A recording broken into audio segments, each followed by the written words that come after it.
Hello, everyone, and welcome to an interview here that I am doing about some very, very exciting MSI news. A lot of people have been asking what's been going on, what's the deal with 2021 MSI, especially after last year. And I'm so happy to be joined right now by Naz, who heads up all biz dev partnership stuff for esports over at Riot. Naz, how's it going? How's it going? It is going well. I'm excited to be here. Thanks for having me. Yeah, of course. Well, I wanted to ask you a little bit about what's going on. So, you guys have announced a new location for MSI. It will be happening this year. Maybe you can kind of break down at a high level what we're looking at for MSI and what the announcement is today. Yeah, absolutely. Well, we are really, really excited. I hope everybody's really excited. MSI is back this year, and we are heading for the very first time ever to Reykjavik, Iceland. So we are taking not just MSI, but also VCT Masters 2. We're taking them both to the Freljord, really.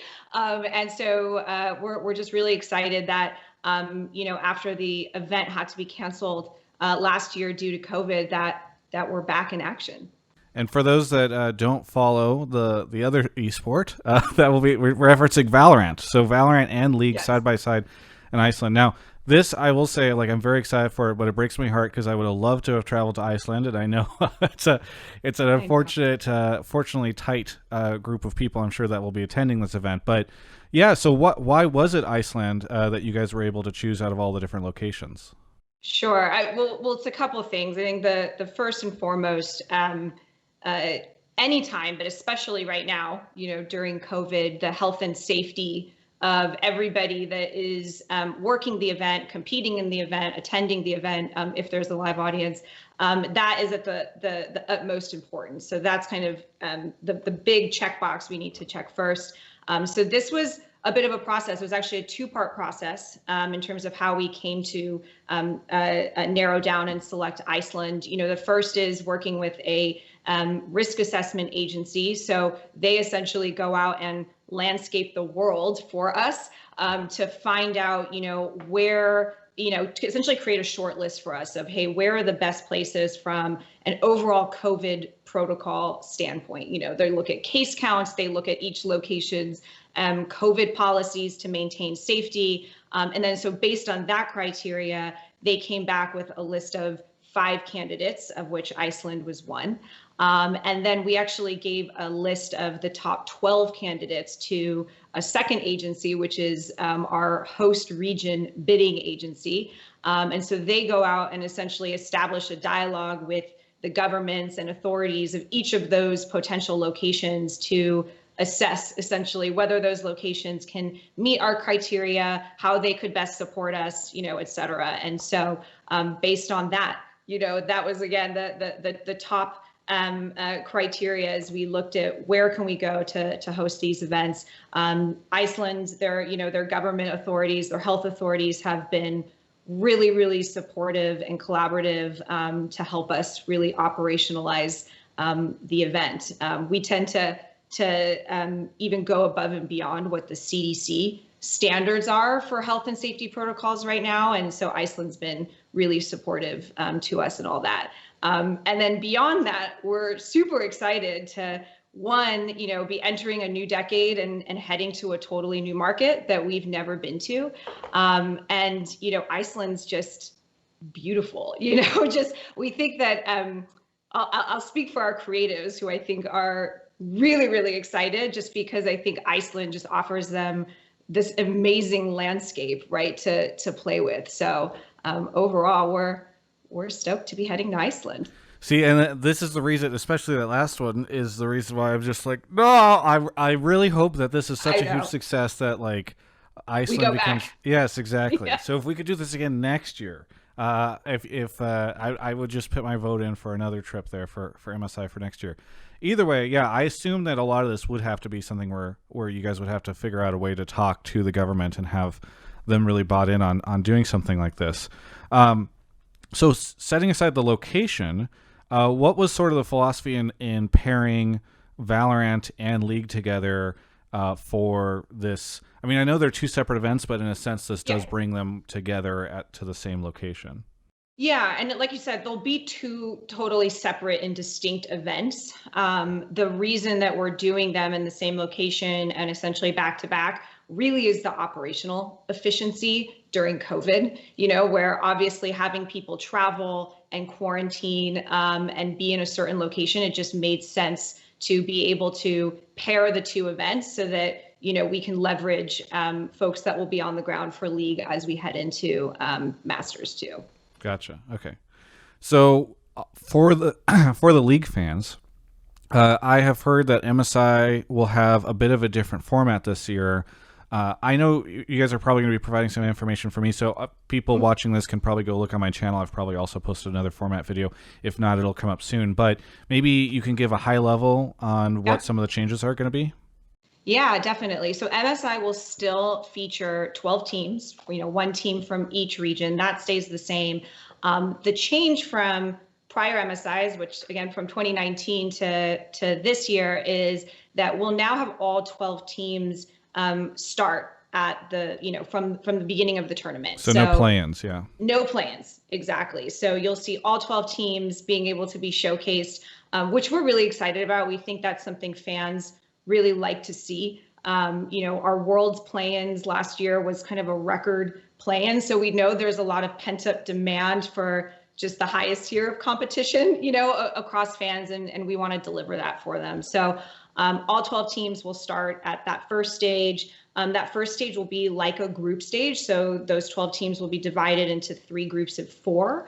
And they'll all compete in a best of 1 double round robin. That's always my favorite part of these events. It's always so much fun to watch. The top 2 teams from each of those groups will advance to the next stage. And then those 6 teams essentially will play one another in a best of 1 double round robin, with the top 4 heading off to the semis and the finals, which will be a best of 5. And I can tell you're referring to a couple notes on this, and I don't blame you because the format stuff is always the most complicated to have to break down. I'm not a League Ops expert. Very good. Well, again, for those that are interested in sort of a bigger breakdown, I'm sure there'll be some explanations on the LOL esports site, and also we'll do a video on the channel getting more into that. But excited to see the format changes, and I'm sure more discussion on what that looks like and the reasoning for it as we get closer to the event. Other than that, what one of the big things that I know you guys are talking about is a big partnership that's attached to this. We don't always cover business stuff on this channel, but I like to whenever we can. And given that you're on the biz dev and partnership side, do you want to talk a little bit about what you guys are also announcing today? Yeah, I'd love to. I'm really, really excited to announce that we are expanding our partnership with Verizon. So Verizon actually came into League of Legends esports last year with the start of, towards the start of Summer Split, sponsoring the LCS. They also partnered with us around our Wild Rift announcement last year, and actually hosted the first kind of Wild Rift tournament. And it was a really fun tournament. I don't know if you caught that, in partnership with us and with Twitch. And now they're coming in and sponsoring all of the global events, essentially across both League and Valorant. So you'll see them at MSI, you'll see them at Worlds, you'll see them at All Stars. And then on the Valorant side, you'll see them across all 3 Masters events and Valorant Champions, as well as all the North American challengers. So they're really coming in, supporting both sports kind of at the max level, and we're super excited to just see them expand their support, of our overall ecosystem. And just because I have you here, and I am somewhat personally interested in this, does having Valorant and League help the ability to bring in partners? Because theoretically you're selling even a bigger pool of impressions and viewers and all that type of stuff, or I don't know if this is kind of a one-off and you don't expect to see this again, or if you also expect to see a lot of partners come in across everything you guys are doing.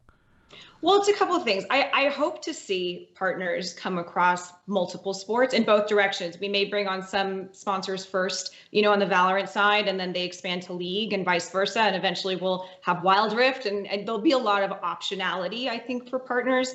I think what's been interesting between Val and League is The overlap of the audience, I think, is not maybe as big as some would think. Just because it's a Riot game doesn't mean the Venn diagram is this, right? It's there's a whole community around FPS, obviously, and a whole community around MOBA and League, and so sponsors are able to reach really distinct audiences.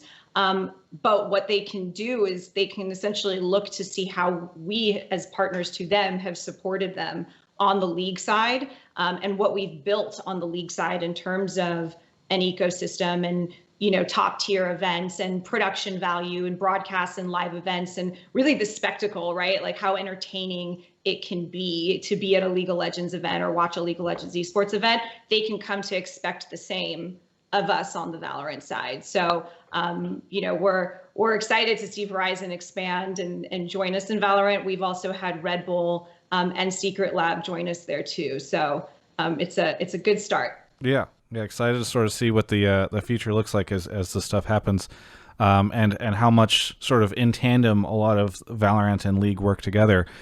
I think sort of wrapping it up, can you give dates on when all this stuff is happening, MSI and all that?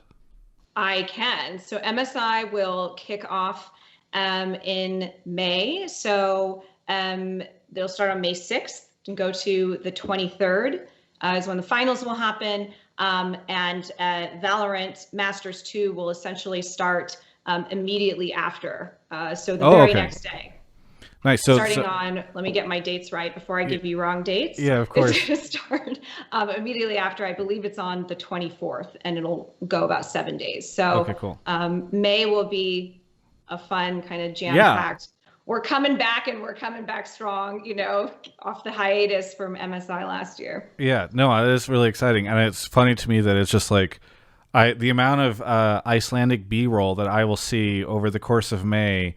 I don't, what you should be sponsored by is the Icelandic Tourism Board, because I feel like everybody's going to be booking trips to Iceland when the pandemic is finally over based off of this. So totally.